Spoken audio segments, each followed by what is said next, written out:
शांति 2/12/2023 प्रातः मुरली। ओम शांति। बाप दादा मधुबन। बाबा ने आज कहा है, मीठे बच्चे समय प्रति समय ज्ञान सागर के पास आओ। ज्ञान रत्न का बखर अर्थात सामान भर कर फिर बाहर जाकर डिलीवरी करो। विचार सागर मंथन कर सेवा में लग जाओ। आज प्रश्न है, सबसे अच्छा पुरुषार्थ कौन सा है? बाप को कौन से बच्चे प्यारे लगते हैं? उत्तर में बाबा ने कहा, किसी का भी जीवन बनाना ये बहुत अच्छा पुरुषार्थ है। बच्चों को इसी पुरुषार्थ में लग जाना चाहिए।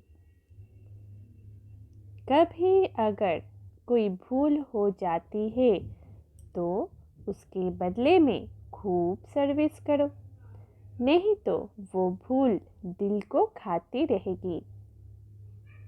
दूसरे प्रश्न के उत्तर में बाबा ने कहा, बाप को ज्ञानी और योगी बच्चे ही बहुत प्यारे लगते हैं। आज गीत है, जो पिया के साथ है। ओम शांति। ओम शांति मीठे बाबा। आज धारणा के लिए मुख्य सार। पहला है, योग में रहकर भोजन बनाना है।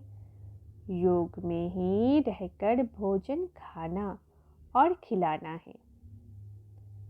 तो बाबा कहते हैं कि जैसा हमारा अन्न होता है वैसा ही हमारा मन होता है, और जैसा हमारा मन होता है उसका ही प्रतिफलन हमारे जीवन में होता है।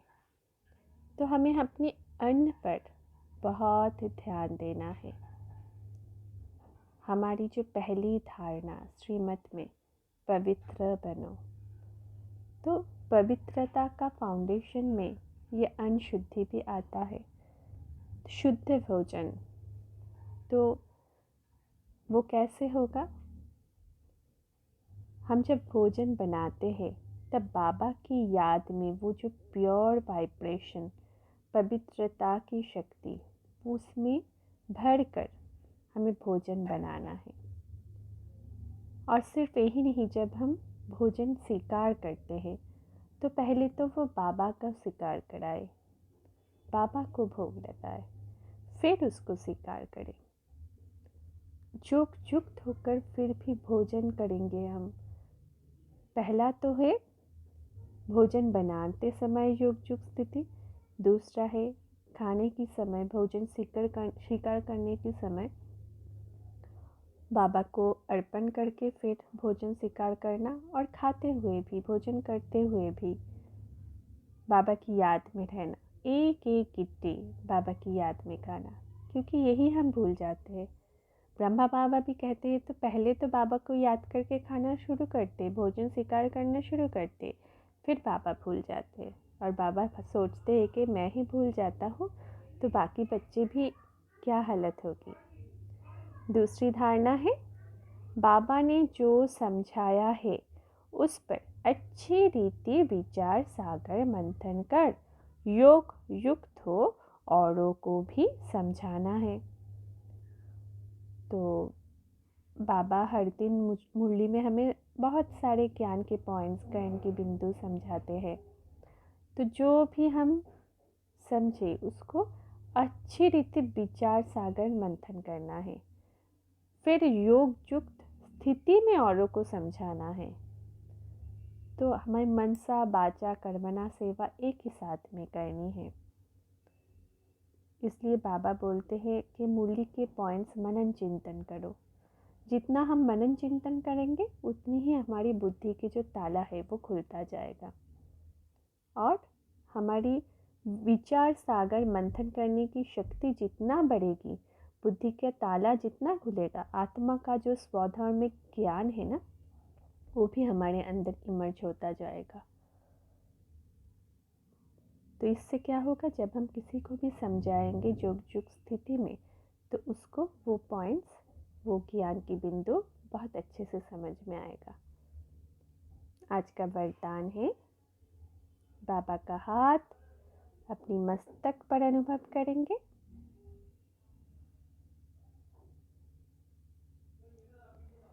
स्व परिवर्तन और विश्व परिवर्तन की जिम्मेदारी के ताजधारी, सो विश्व राज्य के ताजधारी भव।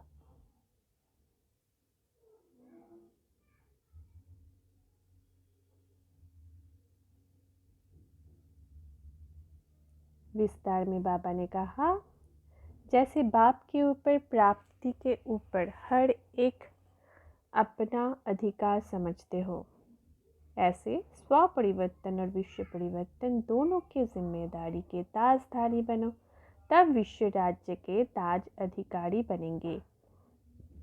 वर्तमान ही भविष्य का आधार है।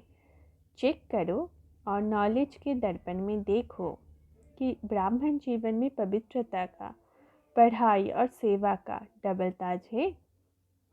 यदि यहाँ कोई भी ताज अधूरा है तो वहाँ भी छोटे से ताज के अधिकारी बनेंगे। तो हमें स्व परिवर्तन और विश्व परिवर्तन की जिम्मेदारी का ताज पहन के रखना है। तो बाबा कहते हैं कि पवित्रता में, पढ़ाई में, सेवा में, इन सभी में ये दोनों ताज हमारी दिखाई देना चाहिए। अभी अगर ये ताज नहीं है तो भविष्य में भी हम छोटे से ताज के अधिकारी बनेंगे। आज का स्लोगन है,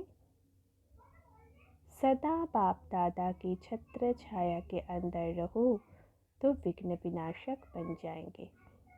तो हम सबके विघ्न विनाशक बनने की युक्ति क्या है? बाप दादा की छत्र छाया में रहना। अच्छा, ओम शांति। शुक्रिया बाबा का।